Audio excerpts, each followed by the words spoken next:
বাবা রকি, আমি আর তোর বাবা একটা দরকারে পাশের বনে যাচ্ছি, তুই সাবধানে থাকিস কেমন? মা বাবা, তোমরা পাশের বনে যাচ্ছ, কিন্তু তোমরা পাশের বন থেকে কখন আসবে? বাবা রকি, আমাদের কাজ শেষ হলে আমরা বিকেলের মধ্যে বাড়িতে ফিরে আসব, তুই কোনো চিন্তা করিস না। আচ্ছা ঠিক আছে বাবা, তোমরা সাবধানে যেও। আচ্ছা ঠিক আছে, এবার তবে আমরা আসি। ঘরে একা থাকতে ভালোই লাগছে না, আমি বরং কনকের সাথে একটু আড্ডা দিয়ে আসি, তাহলে আর আমার একা একা লাগবে না, আর মনটাও ভালো হয়ে যাবে। আরে রকি তুই? হ্যাঁ কনক, আমি তোর সাথে একটু আড্ডা দিতে আসলাম। মা বাবা বাড়িতে নেই, পাশের বনে গেছে, তাই একা একা ভালোই লাগছিল না। ও আচ্ছা, এই ব্যাপার। ভালোই করেছিস আমার কাছে এসে, আমারও একা থাকতে ভালো লাগছিল না, এখন দুজনে জমিয়ে আড্ডা দিতে পারবো। এরপর কনক ও রকি বেশ কিছুক্ষণ আড্ডা দেয়, আর এভাবে দেখতে দেখতে বিকেল হয়ে আসে, কিন্তু রকির বাবা মা বাড়িতে ফেরে না, তাই রকি অনেক চিন্তা করতে থাকে।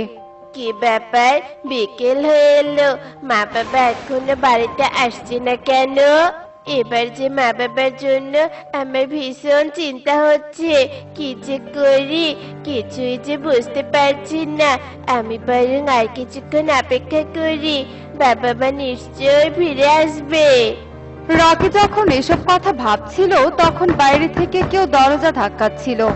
মনে হচ্ছে বাবা মা ফিরে এসেছে, যাই আমি বরং দরজাটা খুলে দেই। এ কি আঙ্কেল, তুমি? হ্যাঁ আমি রকি, আমি তোকে একটা খবর দিতে এলাম, কিন্তু কি করে যে তোকে কথাটা বলি আমি তো বুঝতেই পারছি না। কি হয়েছে কবুতর আঙ্কেল?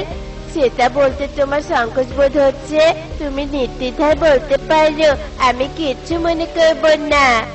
আসলে রকি, তোর বাবা মা সহ আমিও পাশের বনে গিয়েছিলাম, কিন্তু এক দুর্ঘটনায় তোর বাবা মা মারা গেছে, সেটাই আমি তোকে বলতে এসেছি, না হলে তুই আবার টুনি ও টোনার জন্য চিন্তা করবি। কবুতর আঙ্কেল, এটা তুমি কি বলছো?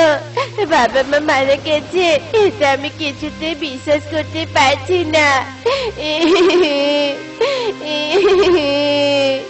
বিশ্বাস না করলেও এটাই সত্যি রে বাবা, তোর বাবা মা আর এই পৃথিবীতে বেঁচে নেই, এটা তোকে মেনে নিতেই হবে, বুঝেছিস? এ কথা বলে কবুতর সেখান থেকে চলে যায়, আর রকি অনেক কাঁদতে থাকে। এভাবেই বেশ কিছুদিন কেটে যায়। মা বাবা, তোমরা আমাকে একা রেখে কেন চলে গেলে? এখন আমি কি করব, কোথায় যাব, কিছুই যে বুঝতে পারছি না। আমি ছোট বলে কেউ তো আমাকে একটা কাজও দিতে চায় না, আর কাজ না করলে আমি খাবোই বা কি? আমার যে বড্ড খিদে পেয়েছে। আমি বরং কাকুলি মাসির বাড়িতে যাই, কাকুলি মাসি নিশ্চয়ই আমাকে কিছু খেতে দিবে। এ কি রকি, তুই এই সময়ে আমাদের বাড়িতে কেন? কাকুলি মাসি, আমার বড্ড খিদে পেয়েছে, দয়া করে আমাকে কিছু খাবার খেতে দিবে। কি, তুই খাবারের জন্য আমার বাড়িতে এসেছিস? আমি কি তোর জন্য খাবার নিয়ে বসে আছি নাকি? হ্যাঁ, চলে যা বলছি, এখান থেকে চলে যা, এখানে কোনো খাবার হবে না। কবুতর আঙ্কেল, দয়া করে তুমি আমাকে একটু খাবার খেতে দিবে, আমার যে বড্ড খিদে পেয়েছে। বাবা রকি, আমার কাছে খাবার চাইছিস, কিন্তু আমার ঘরের সব খাবার যে শেষ হয়ে গেছে, এখন তোকে যে আমি কি খেতে দিব, কিন্তু এখন যে তোকে আমি কিছুই খেতে দিতে পারবো না রে বাবা। কবুতরের মুখে এমন কথা শুনে রকি আরো ভেঙে পড়ে, আর সেখান থেকে গিয়ে রকি একটা গাছের নিচে বসে কাঁদতে থাকে। কেউ আমাকে একটু খাবারও দিল না, বাবা মা ছাড়া আমাকে আর কেউ ভালোবাসে না। আর যদি বাবা মা বেঁচে থাকতো, তবে আমাকে কখনো এত কষ্ট করতে হতো না। মা বাবা, আমি তোমাদের কাছে যেতে চাই, তোমরা আমাকে তোমাদের কাছে নিয়ে যাও। রকি যখন এসব ভেবে কাঁদছিল তখন সেখানে প্রকৃতি মাতা আসে আর রকিকে বলতে থাকে, কি হয়েছে বাছা, তুই এভাবে কাঁদছিস কেন? কিসের এত দুঃখ তোর? কে তুমি? আর আমার দুঃখের কথা শুনে তুমি কি করবে? আমি হলাম প্রকৃতি মাতা, আমি তোর দুঃখের কথা শুনতে চাই।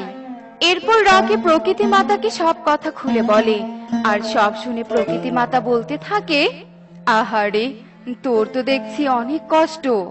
হ্যাঁ, আমার অনেক কষ্ট, তাই আমি আর বাঁচতে চাই না। এমন কথা বলতে নেই বাছা, তুই কষ্ট পাস না, আমি তোকে সাহায্য করব। বল, তোর মনের ইচ্ছা কি? আমি তোর মনের ইচ্ছা পূরণ করব।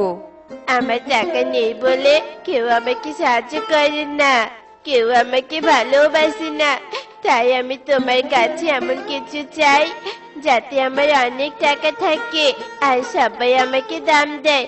আমার মনের ইচ্ছা, আমি যেন যে জিনিসটাতে হাত দেই সেটা যেন সোনার হয়ে যায়। তুমি আমাকে এই আশীর্বাদ করো। আচ্ছা বেশ, আমি তোকে আশীর্বাদ করলাম, তুই যেই জিনিসটাতে হাত দিবি সেই জিনিসটা সোনার হয়ে যাবে। এবার তুই বাড়িতে ফিরে যা। এ কথা বলে প্রকৃতি কন্যা সেখান থেকে চলে যায় আর রকিও মনে মনে খুশি হয় এই ভেবে যে রকিকে এখন সবাই অনেক ভালোবাসবে। রকি তার বাড়িতে ফিরে আসে। আমি চাই আমার এই ভাঙা ঘরটা সোনার হয়ে যাক। রকি এ কথা বলার সাথে সাথে রকির ভাঙা ঘরটা সোনার ঘরে পরিণত হয়। শুধু তাই নয়, ঘরের সমস্ত জিনিসও সোনায় পরিণত হয়। আর কিছুক্ষণের মধ্যে বনের পাখিরা রকির সোনার ঘর দেখে রকির কাছে আসে। বাবা রকি, তোর ভাঙা ঘরটা কি করে সোনার ঘরে পরিণত হলো? রকি কবুতর ও বনের পাখিদের সব কথা খুলে বলে আর সব শুনে কবুতর বলতে থাকে, আরে বাহ, তাহলে তো ভালোই হলো, তুই এখন বনের পাখিদের সাহায্য করতে পারবি আর সবাই তোকে অনেক ভালোবাসবে। সত্যি সবাই আমাকে অনেক ভালোবাসবে, তাই আমি বনের সব পাখিকে সাহায্য করব আর পুরো বনকে সোনার বনে পরিণত করব। এরপর রকি পুরো বনকে সোনার বনে পরিণত করে দেয় আর বনের পাখিরা সোনার বাড়ি পেয়ে অনেক খুশি হয়ে যায়। তখন রকির কাছে এক বৃদ্ধ পাখি আসে। এটা তুই কি করলি রে বাবা? আমি তো শুধু বনের পাখিদের সাহায্য করেছি। না বাবা, দেখ, জল পর্যন্ত সোনা হয়ে গেছে আর খাবারও। আমরা তো পাখি, খাবার আর জল ছাড়া কি করে বাঁচবো বল? এভাবে তো পুরো বন ধ্বংস হয়ে যাবে। এটা তো আমি ভাবিনি, আমি শুধু ভেবেছি আমি যদি বনের পাখিদেরকে সাহায্য করি তবে ওরা আমাকে অনেক ভালোবাসবে, তাই সবকিছু সোনার বানিয়ে দিয়েছি। বাবা, তুই এবার সবকিছু আগের মতো করে দে। কিন্তু আমি তো সবকিছু আগের মতো করতে পারবো না, আমি শুধু জিনিস সোনায় পরিণত করার আশীর্বাদ পেয়েছি। এখন আমি সবকিছু আগের মতো করব কি করে? আমি ভেবেছিলাম টাকার অভাব না থাকলে সবার ভালোবাসা পাবো, কিন্তু এসব আমি কি করলাম? হে সৃষ্টিকর্তা, তুমি আমাকে ক্ষমা করে দাও। রকি এ কথা বলার সাথে সাথে বৃদ্ধা পাখি প্রকৃতি মাতার রূপ ধারণ করে। তুই তোর ভুল বুঝতে পেরেছিস, জীবনে টাকার থেকে বেশি ভালোবাসা ও যত্নের প্রয়োজন, তাই আমি তোর কাছ থেকে আমার দেয়া আশীর্বাদ ফিরিয়ে নিচ্ছি আর এই বন আবার আগের মতো হয়ে যাবে। আর আমি তোকে আশীর্বাদ করছি, তুই জীবনে সব সময় ভালোবাসা ও যত্ন পাবি, তোর জীবন সব সময় খুশিতে ভরা থাকবে। এ কথা বলে প্রকৃতি মাতা সেখান থেকে চলে যায় আর সবকিছু আগের মতো হয়ে যায়। আর কবুতর রকির কাছে আসে। বাবা রকি, আমার কোনো সন্তান নেই, তাই আজ থেকে তুই আমার সন্তান আর আমি তোর বাবা। আমি তোকে অনেক ভালোবাসবো। সত্যি বলছো? তুমি আমাকে অনেক ভালোবাসবে? হ্যাঁ রে বাবা, আমি তোকে অনেক ভালোবাসবো। এরপর রকি কবুতরকে জড়িয়ে ধরে আর কবুতরকে বাবা হিসেবে পেয়ে রকি অনেক খুশি হয়। সমুদ্রের তীরে ঘেরা এক গভীর অরণ্যের দক্ষিণে অবস্থিত এক ছোট্ট বন। এই বনে পক্ষীকুলের পাশাপাশি অন্যান্য পশু পাখিরও বসবাস ছিল। এই বনেই টোনা তার পরিবারকে নিয়ে সুখেই দিন কাটাতো। আরে টোনা, তোর জমিতে দেখছি এবার কলার চারাগুলো বেশ ভালো সতেজ আর তরতাজা হয়েছে। কদিন পরেই তো গাছে কলা ধরবে, গাছগুলো দেখেই বোঝা যাচ্ছে এবার তোর কলার ফলন বেশ ভালো হবে। সবই বিধাতার ইচ্ছা। তা তুমি এই অসময়ে সাইকেল নিয়ে যাচ্ছ কোথায় তোতা দাদা? বাজারে যাচ্ছি, বউয়ের বায়না সে লাউ চিংড়ি খাবে, তাই লাউ চিংড়ি নিতে যাচ্ছি। চলি টোনা, দেরি হলে বউ আবার রণচণ্ডীর মতো রূপ ধারণ করবে।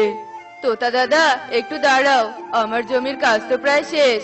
তুমি তো বাজারের দিকেই যাবে, আমাকেও নিয়ে যাও, আমি একটু কালুর সারের দোকানে যাব। আচ্ছা ঠিক আছে, সাইকেলের পেছনে উঠে পড়।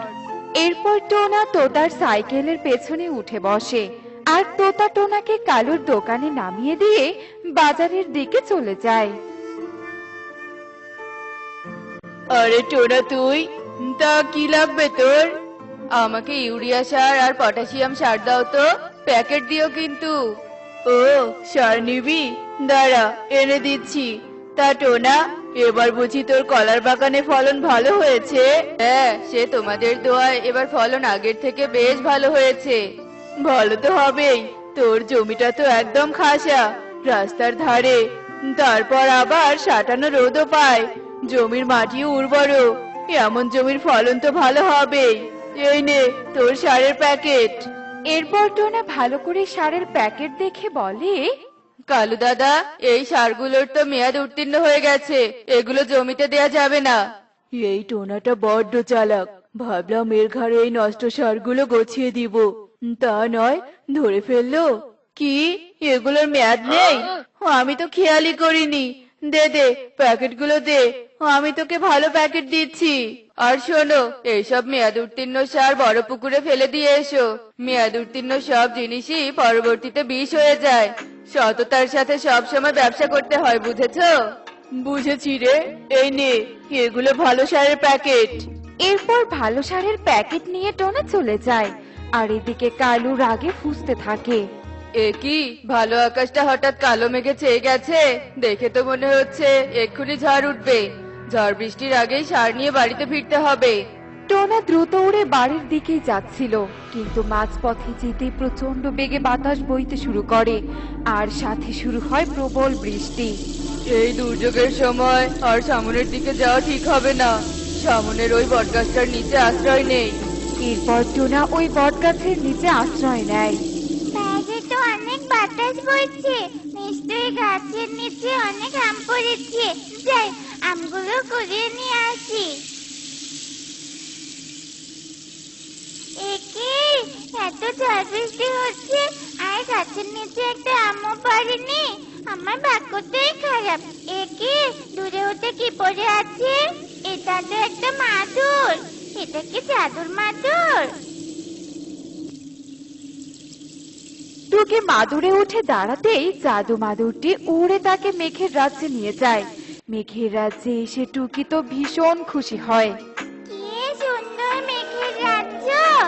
একে আমি কি দেখছি, কত বড় আম গাছ, কিন্তু আম গাছে আমের সাথে কলাও ধরেছে। কি অদ্ভুত, আম গাছে আবার কলা ধরেছে। আমি গাছে সব আমার কলা পেড়ে বাড়িতে নিয়ে যাই। আরে এসব আমার কলা আমার, এগুলো আমি বাড়িতে নিয়ে যাব, এগুলো আমি বাড়িতে নিয়ে যাব। টুকি, টুকি, হ্যাঁ টুকি, বাইরে এত ঝড় বৃষ্টি হচ্ছে আর তুই পড়ে পড়ে ঘুমাচ্ছিস। টুকি, হ্যাঁ টুকি।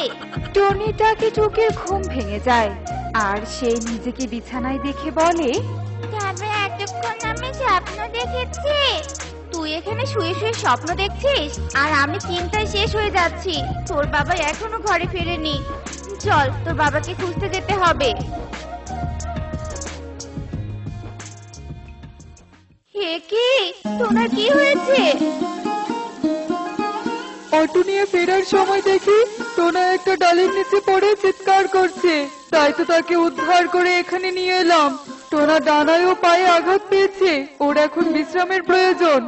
এরপর টুনি টোনাকে নিয়ে ঘরে চলে যায়। টোনা ডানা আর পায়ে আঘাত পাওয়ার কারণে শয্যাশায়ী হয়ে পড়ে, যার কারণে পুরো সংসারের দায়িত্ব টুনির ঘাড়ে এসে পড়ে। টুকি, ঘরে যা টাকা পয়সা ছিল সবই তো তোর বাবার চিকিৎসার পিছনে শেষ হয়ে গেছে।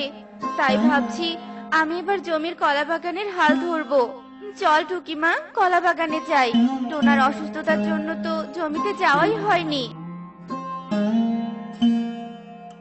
এ কি, কলা গাছগুলোর এ কি অবস্থা হয়েছে! যত্ন পরিচর্যার অভাবে গাছগুলো নেতিয়ে পড়েছে। কলাগুলো কেমন ফ্যাকাশে হয়ে গেছে। মনে হচ্ছে জমিতে সার দিতে হবে। নে মা, তাড়াতাড়ি কাজ কর। তারপর মা মেয়ে কাজ করতে শুরু করে, আর কাজ শেষে তারা দুজন কালুর দোকানে যায় আর তার কাছে জমির জন্য সার চায়। তোমরা এলে যে? টোনা কোথায়? অনেকদিন থেকে দেখছি না যে টোনাকে। এরপর টুনি কালুকে সমস্ত কথা খুলে বলে। টুনির কথা শুনে কালু মনে মনে ভাবতে থাকে, টোনার ওই জমির ওপর তো আমার অনেক দিনের লোভ। এই সুযোগ ওই জমি হাতিয়ে নেবার। বলছি টুনি, তুই মেয়ে পাখি, জমি চাষ করা তোর কর্ম নয়। তুই বরং জমিটা বিক্রি করে দে, এতে করে টোনার চিকিৎসাও হবে আর তোদের ঘরেও কিছু টাকা আসবে। এসব তুমি কি বলছো কালু দাদা? ওই জমি আমাদের একমাত্র সম্বল। ওই জমি আমি কিছুতেই হাতছাড়া করব না। আমার কষ্ট হলেও আমি ওই জমিতে চাষ করব। ভালো একটা কথা বললাম, মূল্য দিলি না। এজন্য সকলে বলে যে চেয়ে অন্যের উপকার করতে নেই। এরপর টুনি সারের প্যাকেটগুলো নিয়ে বাড়িতে চলে যায়। আর এদিকে ওই টুনিকে নষ্ট মেয়াদ উত্তীর্ণ সার দিয়েছি, আরও বুঝতেও পারিনি এবার ওই সার জমিতে দিলে ওর সব কলা গাছ মরে যাবে, আর তখন বাধ্য হয়ে টুনিকে জমি বিক্রি করতে হবে, আর আমি অল্প টাকা জমিটা কিনে নিব। এদিকে টুনি জমিতে সার ছিটিয়ে বাড়িতে চলে যায়। আর পরের দিন যখন সে জমিতে আসে সে অবাক হয়ে যায়। আমাদের কি সর্বনাশ হলো! গাছের সব কলাই তো পচে গেছে। এবার আমি কি করে সংসার চালাবো, আর কি করে বা ঋণ শোধ করবো? হায় হায় রে, এত বড় সর্বনাশ হয়ে গেল আমাদের। কেঁদো না মা, কেঁদো না। দেখো, সৃষ্টিকর্তা সব ঠিক করে দিবেন। স্বপ্নের মতো যদি আজকেও আমি মেঘের দেশে যেতে পারতাম, তবে ওই আম গাছে ধরা কলা আমি সব নিয়ে আসতাম, এই বাজারে বিক্রি করে সংসার চালাতাম। কিন্তু স্বপ্ন তো আর সত্যি হয় না। তারা যখন জমির সামনে এসে বসে কাঁদছিল, তখন সেখানে মেঘে ভেসে এক মানব কন্যা আসে। কে তুমি? তুমি কি সুন্দর দেখতে। তুমি কি মেঘকন্যা? না, আমি হলাম স্বপ্নকন্যা। আমি তোমার স্বপ্ন সত্যি করতে এসেছি। এরপর স্বপ্নকন্যা তার জাদু বলে টুনির জমিতে আম গাছ রোপণ করে দেয়। প্রত্যেকটা আম গাছে কলা ধরা দেখে টুকি তো ভীষণ অবাক হয়ে যায়। মা দেখো, এটা তো আমি স্বপ্নে দেখেছিলাম। আমার স্বপ্ন তো সত্যি হয়েছে। তোমাকে অনেক ধন্যবাদ স্বপ্নকন্যা। তোমরা ভালো থেকো, তোমাদের আর কোনো অভাব থাকবে না। চল মা, আম গাছ থেকে কলাগুলো তুলে নেই। এগুলো বাজারে বিক্রি করতে হবে। না না, এ হতে পারে না। এত কিছু করেও ওই টুনির কাছ থেকে জমিটা নিতে পারলাম না। না কালু না, হাল ছাড়লে চলবে না। আমি ওই টুনির জমির ফসল আবার নষ্ট করব। এই বলে কালু বিষাক্ত সার নিয়ে টুনির জমিতে যায়। তখনই কালুকে টুনি ধরে ফেলে। এবার আমি ভালো করে বুঝতে পারছি, তুই আমাকে ভেজাল সার দিয়েছিলি, তাই তো আমার কলা গাছগুলো নষ্ট হয়ে গিয়েছিল। আর আজকে আবার এসেছিস আমার জমির আম গাছ নষ্ট করতে। তোর মতো অসৎ ব্যবসায়ী এ বনের জন্য নিরাপদ নয়, তাই তোকে আমি পুলিশে দিব। এরপর টুনি কালুকে পুলিশে ধরিয়ে দেয়।